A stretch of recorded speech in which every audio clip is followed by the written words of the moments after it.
দর্শক, দেশের সার্বিক অবস্থায় কি মনে হচ্ছে? দেশ কি আওয়ামী লীগ এবং বিএনপির যৌথ আন্দোলনের পথে যাচ্ছে? এই প্রশ্নটা কোথায় থেকে উদয় হলো? এই প্রশ্নটা কোন দিকে যাবে? এই প্রশ্নটা কতটা প্রভাবক হিসেবে বাংলাদেশে কাজ করবে? সেটা এই মুহূর্তে আমার মনে হয় যে সব থেকে গুরুত্বপূর্ণ আলোচনা হতে পারে, যে আলোচনাকে উস্কে দিয়েছেন প্রখ্যাত সাংবাদিক খালেদ মহিউদ্দিন। কিভাবে উস্কে দিলেন, কিভাবে বিএনপি আওয়ামী লীগ একসাথে হতে পারে, একজোট হতে পারে, সেই সম্ভাবনাগুলোর কথাই বলবো এই ভিডিওতে। থাকবেন পলিটিক্স টিভির নিয়মিত আয়োজনে।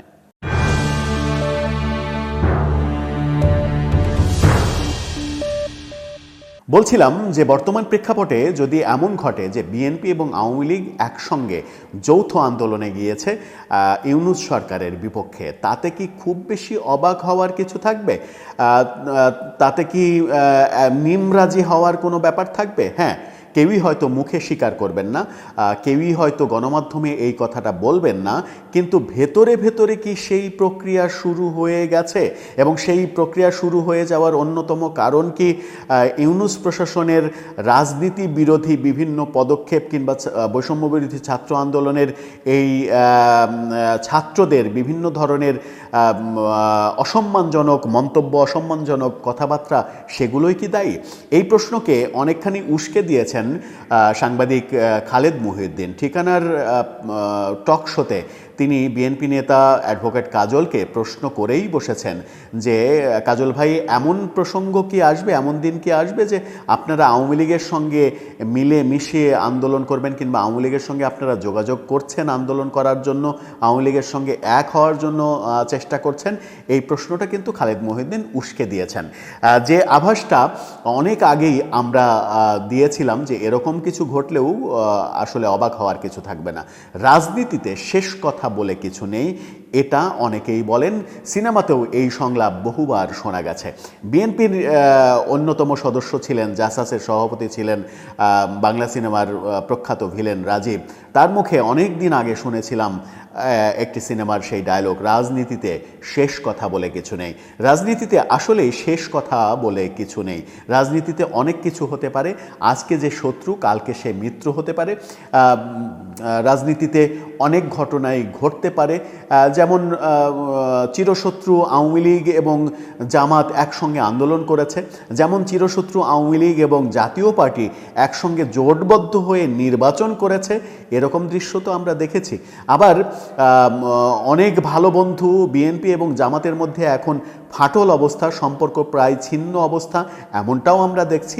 তার মানে রাজনীতিতে শেষ কথা বলে কিছু নেই। কেন এই প্রশ্নের উদ্ভব হলো? এই প্রশ্নের উদ্ভব হলো এই কারণে, যখন বলা হচ্ছে যে নতুন রাজনৈতিক দল গঠন করা হবে, নতুন রাজনৈতিক দল গঠনের আগে কোনো নির্বাচন দেয়া হবে না, এমনটাই মনোভাব। মূলত সংস্কারের আগে নির্বাচন করা হবে না, এবং উপদেষ্টারা পর্যন্ত বলছেন যে শুধুমাত্র নির্বাচনের জন্য, ভোটের জন্য আমরা আন্দোলন করিনি, আমরা রক্ত দিইনি। সেই প্রশ্নটাই অনেক প্রশ্নের উত্তর দিচ্ছে। তাহলে কিসের জন্য তারা আন্দোলন করেছিলেন, তারা রক্ত দিয়েছিলেন? এই যে ভোট হবে কি হবে না, এই আলোচনার মাঝে সরকারের একটা উদ্দেশ্য হতে পারে, কিংবা বৈষম্য বিরোধী ছাত্র আন্দোলনের একটা উদ্দেশ্য হতে পারে এই কথাগুলো বলার।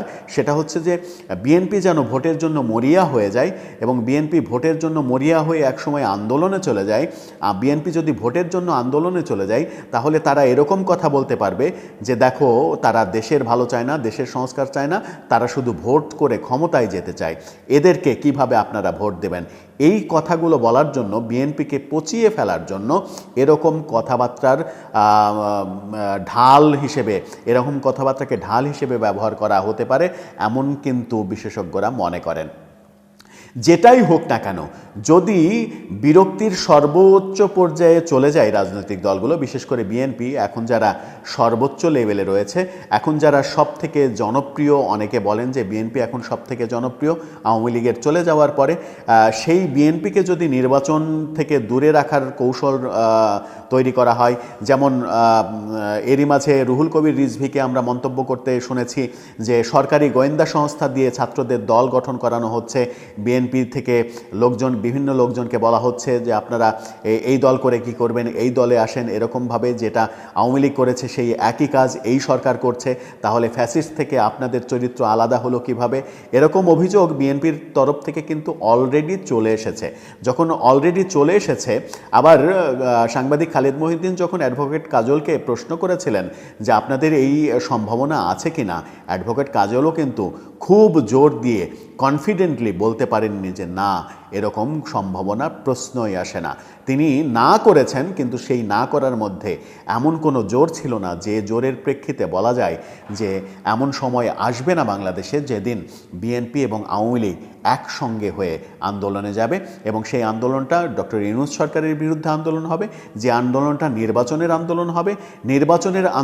নির্বাচন যদি পিছিয়ে দেওয়ার চেষ্টা করে এই সরকার, নির্বাচন পিছিয়ে দিয়ে যদি অনেক বেশি ক্ষমতায় থাকার চেষ্টা করে, যে লক্ষণটা দেখা যাচ্ছে, ছাত্রদের দল তৈরি, তাদের দলের প্রতিষ্ঠা, তাদের দলের সামর্থ্য অর্জন পর্যন্ত নির্বাচন যে হবে না কিংবা নির্বাচন করতে দেয়া হবে না, এটা মোটামুটি পরিষ্কার।